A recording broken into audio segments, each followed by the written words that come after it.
ఇయ్యా ఈరోజు మన అవుట్ఫిట్ మామూలుగా లేదు. హే అప్పు, ప్రతిసారి లాగు రసిద్దు. హే లావణ్య, హ్యాపీ వినాయక చవితి. హ్యాపీ వినాయక చవితి. ఈసారి లాగొద్దు, నేను ఈ పండక్కి నీకోసం గిఫ్ట్ తీసుకొని వచ్చా. నాకు గిఫ్టా?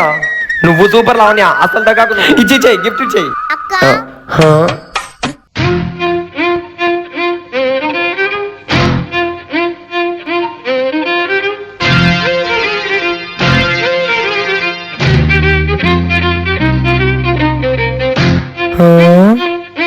ఏంది మాస్క్ పిల్ల మళ్ళీ వచ్చింది? ఇదిగో ఈ వినాయక చవితికి తినే నీ గర్ల్ ఫ్రెండ్. హే లావణ్య, ఏం మాట్లాడుతున్నావే నువ్వు? అవును నిజమే. ఓయ్ మాస్టారు,